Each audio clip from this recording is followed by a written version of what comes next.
Welcome to Hard Truths Hurts Ministry podcast. This is officially our second episode. We'll say, yep. Before we get started, let's pray and invite God into it. Yeah. Father in heaven, I come before you today and ask for your wisdom and your guidance in our words and our message to help reach those this message needs to reach. Please help our words be your words and guide those that need to hear it throughout this message. We ask these things in Jesus' name. Amen. Mm-hmm. So let's start with our verse of the day. We're going to be on Psalm 67, verse 3 through 7. Let everyone give thanks to you, O God. Let everyone give thanks to you. Let the nations be glad and sing joyfully, because you judge everyone with justice and guide the nations on the earth. Let the people give thanks to you, O God. Let all the people give thanks to you. The earth has yielded its harvest. May God, our God, bless us. May God bless us, and may all the ends of the earth worship him. Great. Thank you. That's really good. Today we're going to be talking about the hard truth behind the upcoming celebration, Thanksgiving. There was actually supposed to be a podcast and video of the hard truth behind Halloween. Our computer system is a decade or so old, so you click the wrong button one too many times because you're impatient, and it just goes, bloop, I didn't like that. So I was almost done editing too, and the whole thing was gone, which I was a little devastated about. But I also felt like God was saying, okay, that wasn't supposed to happen this year, so we're just moving on to the next one, which is Thanksgiving today. And you may be wondering, what could the hard truths about Thanksgiving be, or you may already think you know, with the controversy of the untold cruelty dealt here with the Native Americans. We're going to dive a little deeper into the pagan history of this holiday across the earth. But first, let's quickly cover the Thanksgiving history we're told here in the U.S. Well, sure, we all know that about it. Columbus sailed the ocean blue in 1492. Blah, blah, blah, blah. You got it backwards. Well, whatever. I was homeschooled. Close enough, right? Yeah. Anyway, so yes, in 1492, landed here in the Americas, where they met the Native Americans originally. Then fast forward to September 16th, 1620, the Mayflower set sail from England, and with roughly 102 passengers. They were a mix of Puritans and Separatists, also known as Saints. The Separatists were.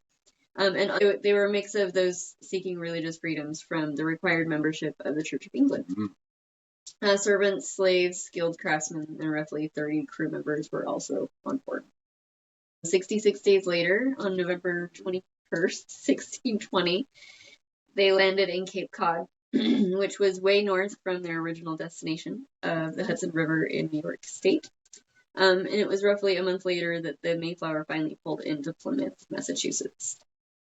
Strangely enough, in the Encyclopedia Britannica, which I'll put up on the screen here, it stated it was the day after Christmas, but it wasn't even legalized in America, in the colonies, until 1836. So Thanksgiving itself. Christmas. Really? Yeah, and we'll cover that more in the next video, which I believe is a hard truth about Christmas episode, so stay tuned for that. But noted that it was the day after Christmas, even though at this point Christmas didn't exist in the US here. But so they landed in Plymouth, Massachusetts on December 26, 1620.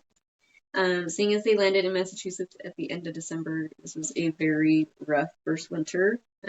Many settlers stayed aboard the Mayflower, but most died of malnutrition, starvation, and the freezing cold. Sorry. It was around this time, though, that they met a member of the Abenaki tribe, and who happened to speak English. And this is kind of where our current history doesn't tell the whole story. You want to cover a little of that? Yeah, so since the English settlers have been coming up, they've been coming for over 100 years. So since 1492, they've been kidnapping Native Americans and taking them back to England. This Native American knew English. As slaves, they would learn English, and then they'd send back the slaves to the colonies to translate between the colonies and the Native American tribes.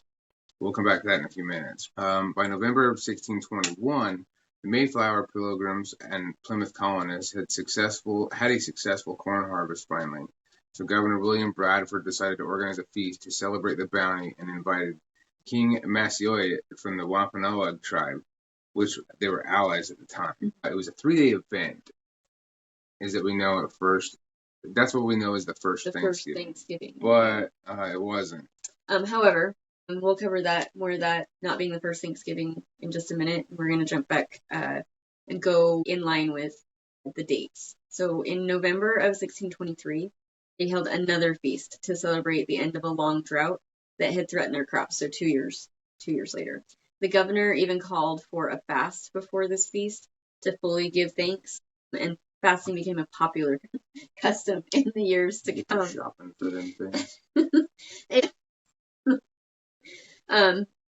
But let's the untalked about history. Yeah, let's tie in the untalked about history here. So within a few days of the first feast in November of 1621, the famous Squanto from the Potawatomi.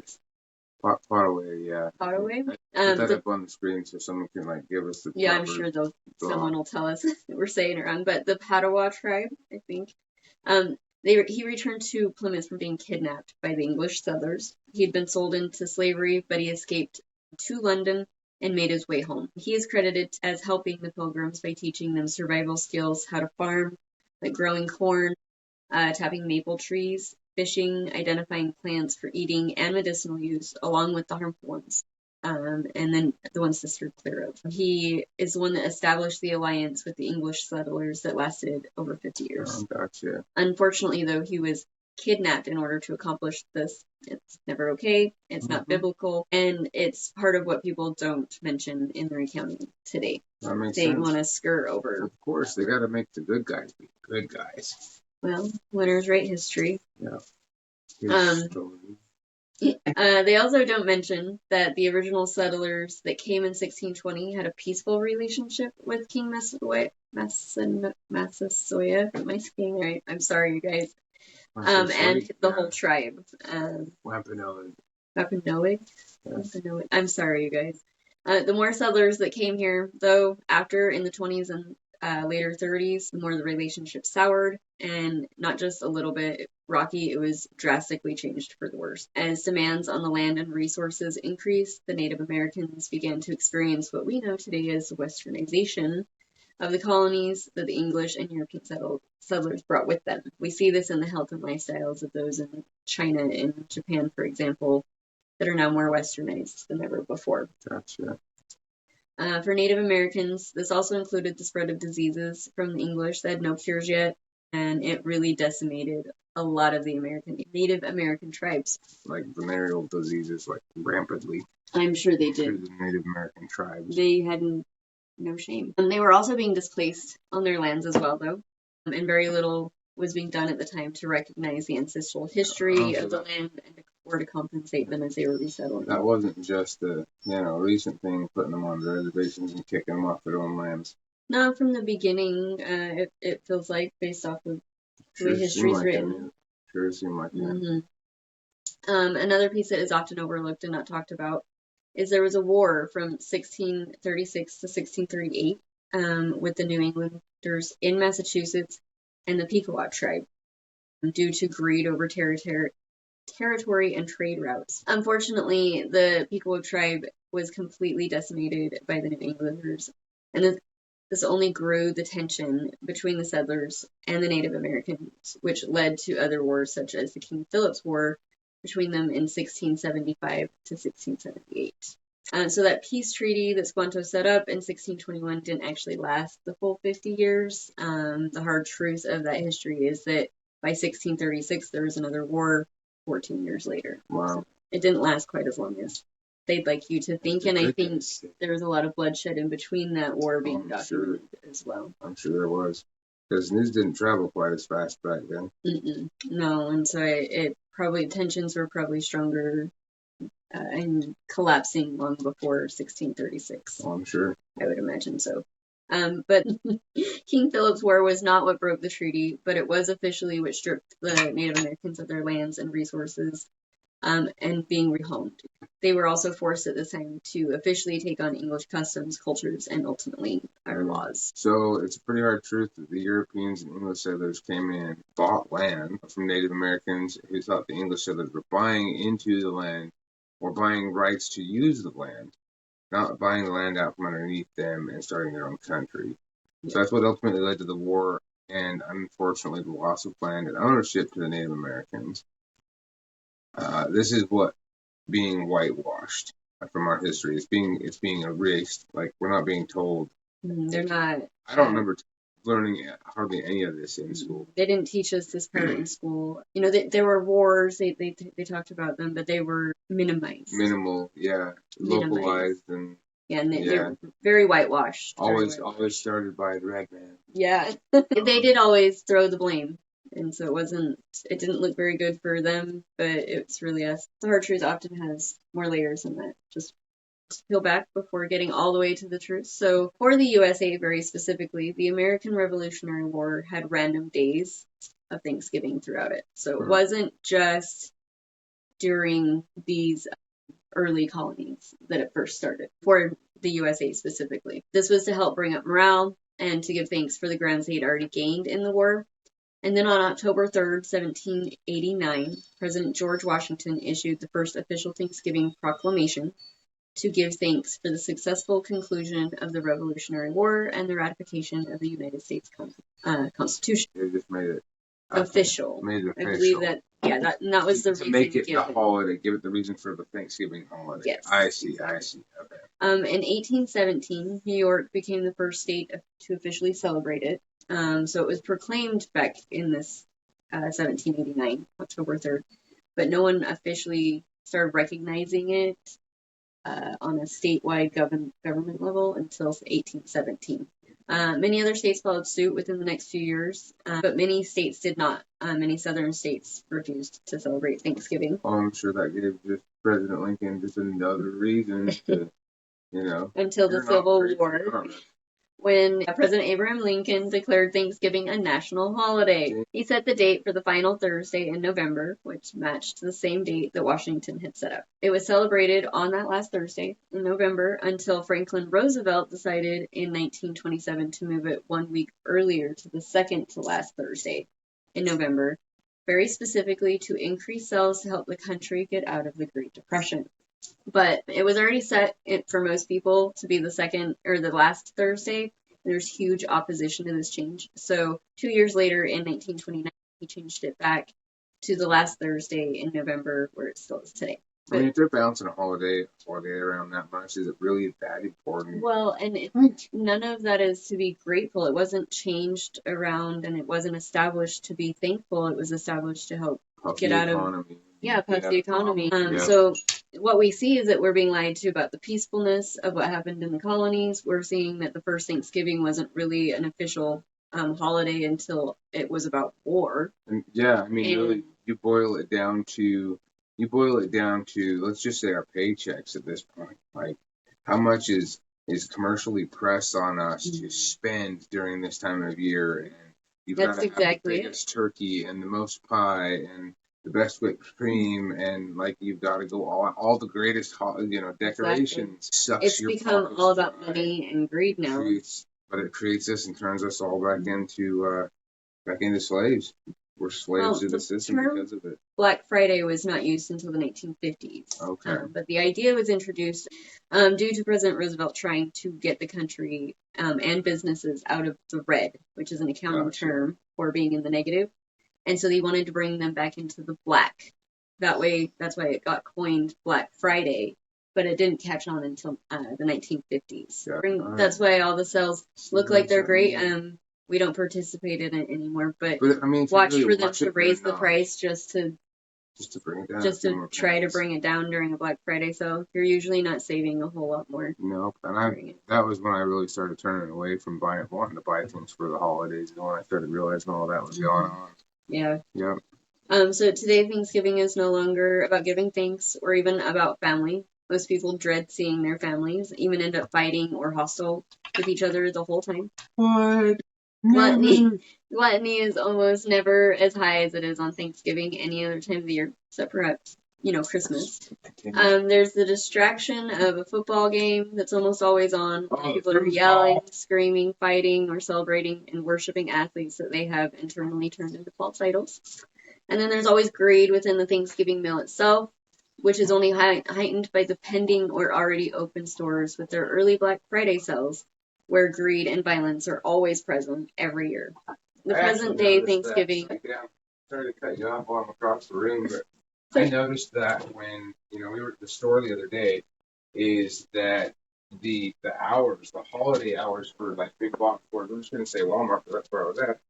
But they they were closed most of Thanksgiving Day. They had shortened hours the day before Thanksgiving, but the day after Thanksgiving for Black Friday, they were open at 1 a.m. I don't know how I feel about making people work on Thanksgiving anymore because we don't celebrate it. I don't think it's supposed to be a big deal about whether you have it off for a holiday or not. But if they're gonna make it a holiday about spending time with your families, why cut you short and make you come back to work at 1 in the morning? But the greed of the next day of Black Friday has leaked into some stores are opening on Thanksgiving Day at like 5 p.m. or 7 p.m.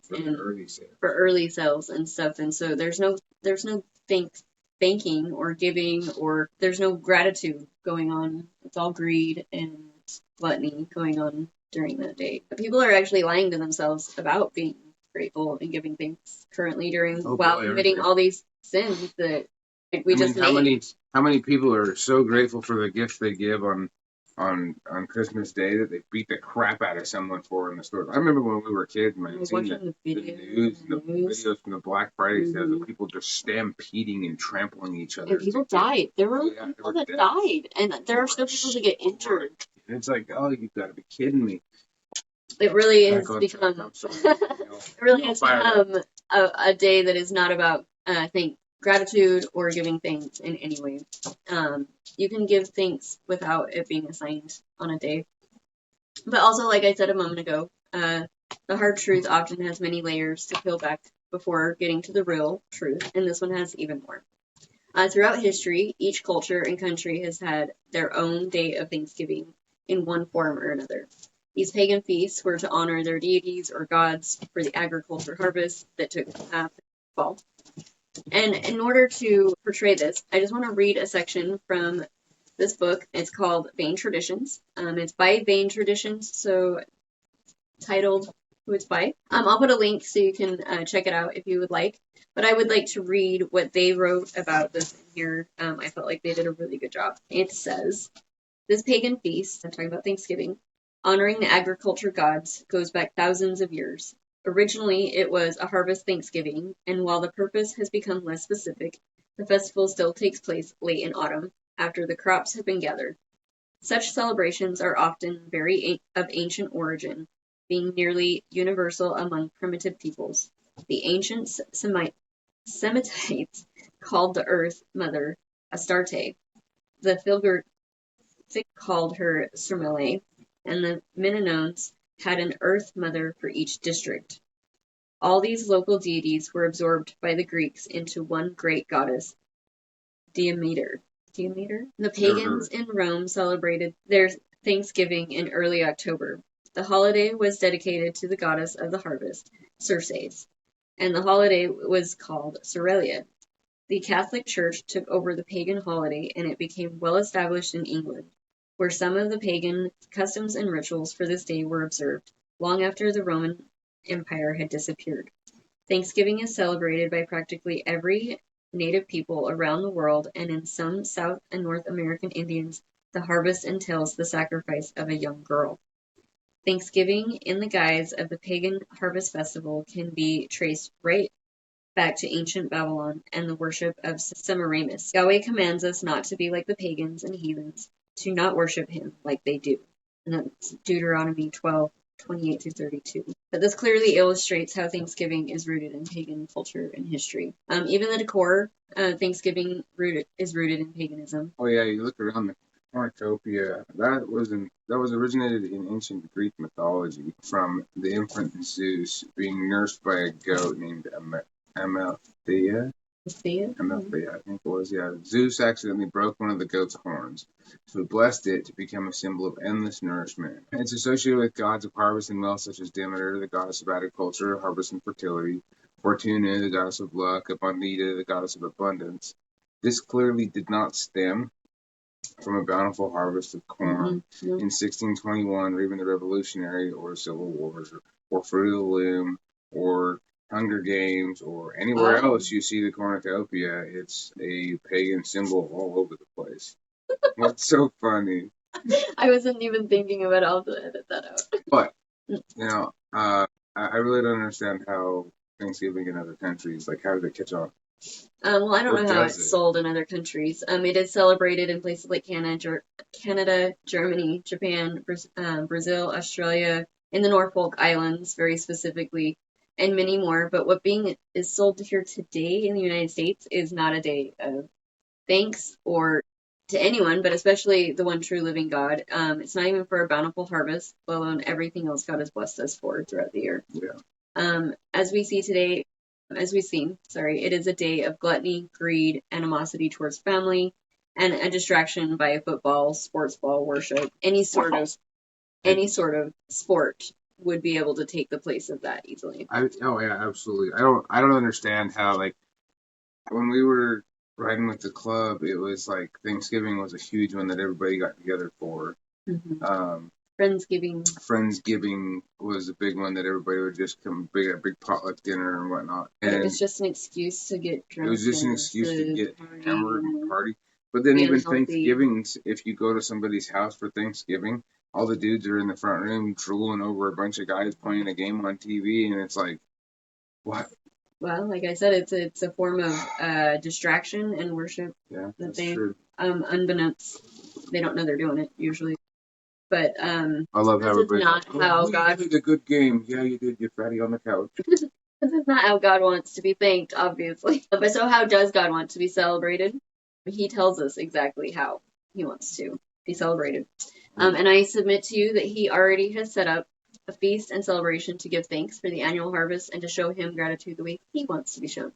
It's an 8-day, week-long celebration described in the Bible in Leviticus 23, verses 33 through 36. Are you ready? All right. The Lord spoke to Moses, "Tell the Israelites, the 15th day of the 7th month is the festival of booths to the Lord. It will last 7 days.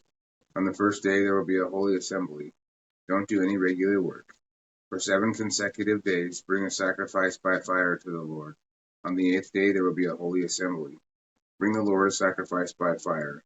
This is the last festival of the year. Don't do any regular work." So we know So this is Sukkot, right? It's Sukkot, yep. Feast of Tabernacles. Now, there is one thing that we don't do anymore, obviously, is the sacrificing. Yeah. There is no more sacrificing, but we do have a way of celebrating within God's set up feasts already. He wants us to be able to give thanks in his way and show gratitude in the way he wants to be. Yeah, if you count it up, there's more festivals and holy days in the Bible that we're supposed to be celebrating than man's ever given us on earth. Well, than any of the holidays. He gives us plenty of days of rest, not just every single week, which he does for Shabbat, but he gives us rest days within his feast days that are way more restful than any of the holidays of the world, because there's not this same kind of stress.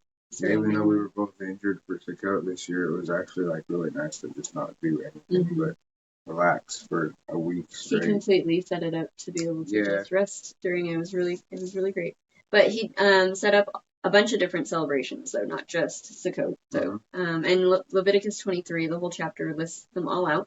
Go read it for yourself, but just so you know what they are, if you don't already know. A Passover, Feast of Unleavened Bread, Feast of First Fruits, Pentecost, Feast of Trumpets, Day of Atonement, and Feast of Tabernacle for Sukkot. Yep.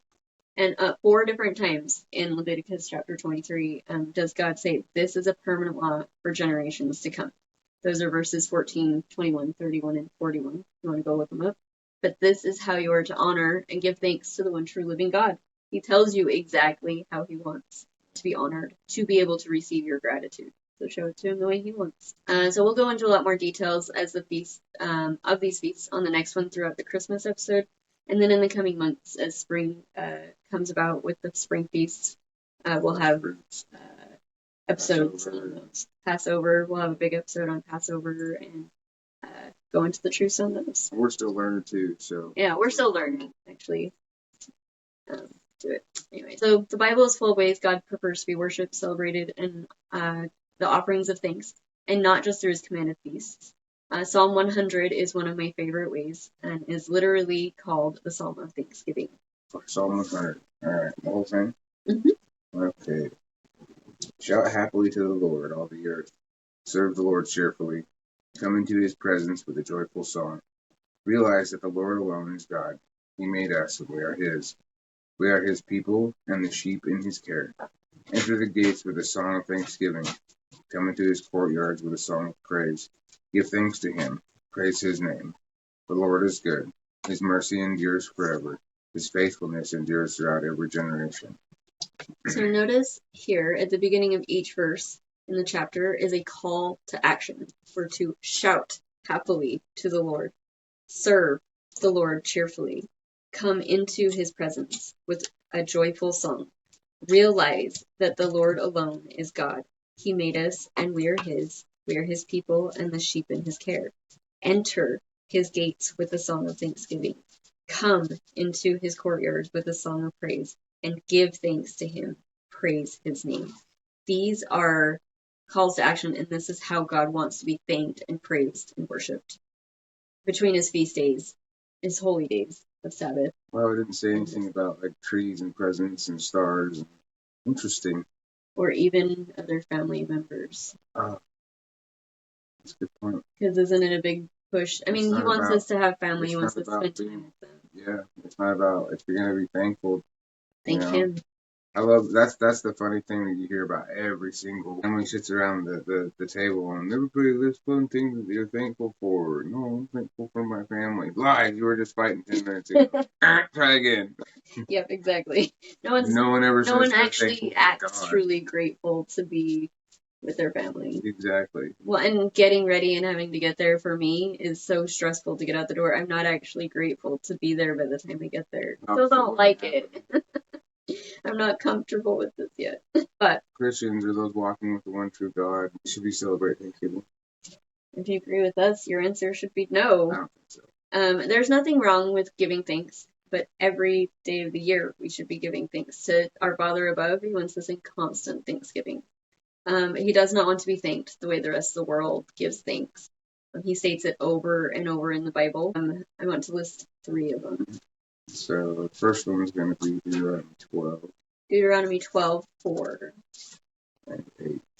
And then 8, yes. So never worship the Lord your God in the way they worship their gods. That's 4. And 8 is never worship in the way that's being done here today, where everyone does whatever he considers right. Woo.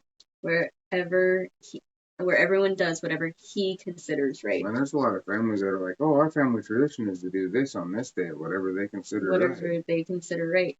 Now Matthew 15:9. There we go. 15:9. Their worship of me is pointless because the teachings are rules made by humans. This is Jesus himself saying it. That's one of my favorite verses. Yeah. So did you decide for yourself that God was okay with this man-made holiday? Or did you let him show you how he wants to be thanked and celebrated through his book, through his Bible, his word? You know, for us, we don't celebrate Thanksgiving officially.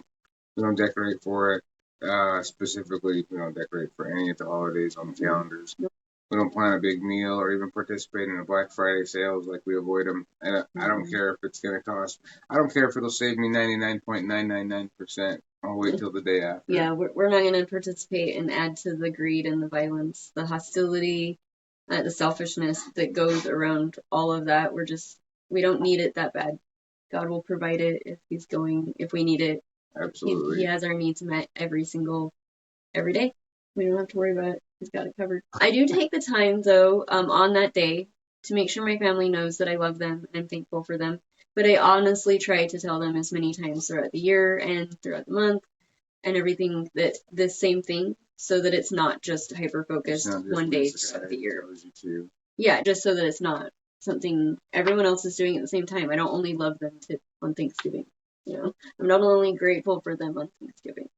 And I try to do that with God too. I don't want to just be grateful for him on Thanksgiving. I thank him every single day. Praise him as often as possible. So the real question is are you willing to celebrate Thanksgiving this year?